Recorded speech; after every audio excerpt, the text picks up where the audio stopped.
From Washington, this is VOA News.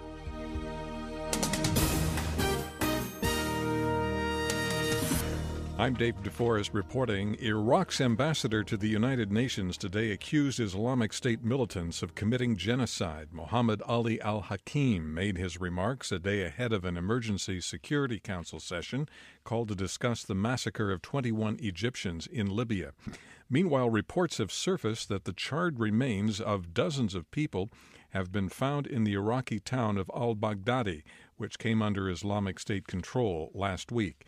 Egypt's President Abdel Fattah al-Sissi today asked the Security Council to mandate international military intervention in Libya.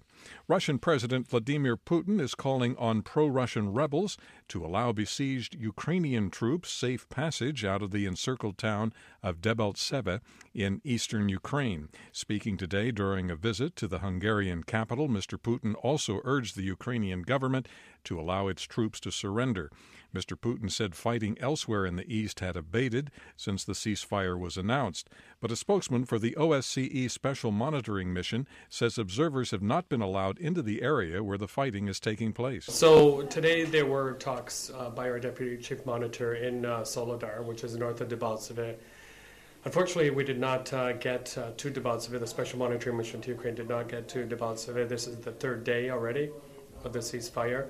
Attempts will continue, of course.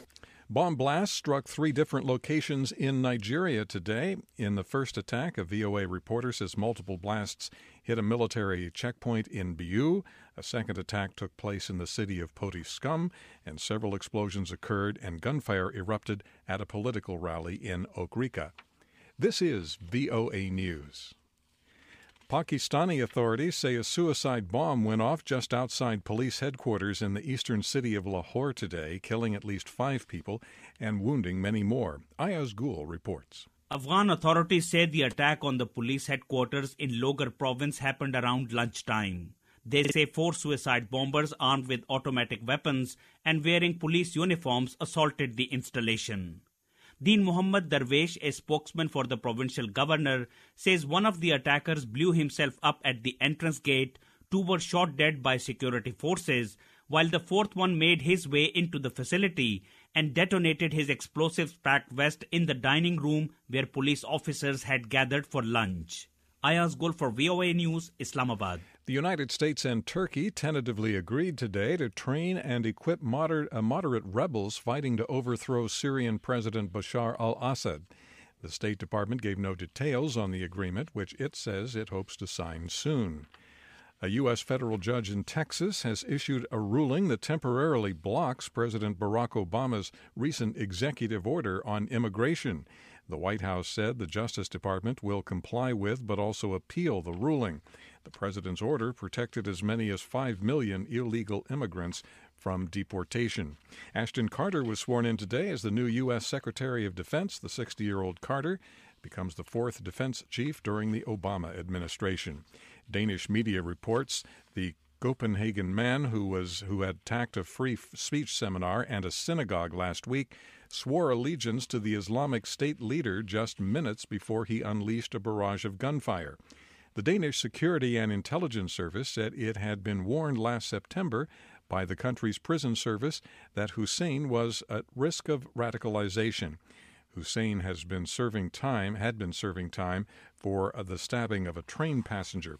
Terrorism expert Lars Urslev Anders says authorities should have noticed Hussein was dangerous. They provide people with the knowledge about what kind of behavior they should be worried about. So when the police report that, or the prison personnel report that, I think some alarm bells should have flashed. Greece and its European Union partners are expected to compromise on the Greek bailout program despite tough talk and a European ultimatum Monday in Brussels. Today, both parties toned down their rhetoric, saying they are willing to resume talks. If neither a compromise nor an interim solution is reached, Greece could be forced out of the Eurozone. From the VOA News Center in Washington, I'm Dave DeForest. That's the latest world news from VOA.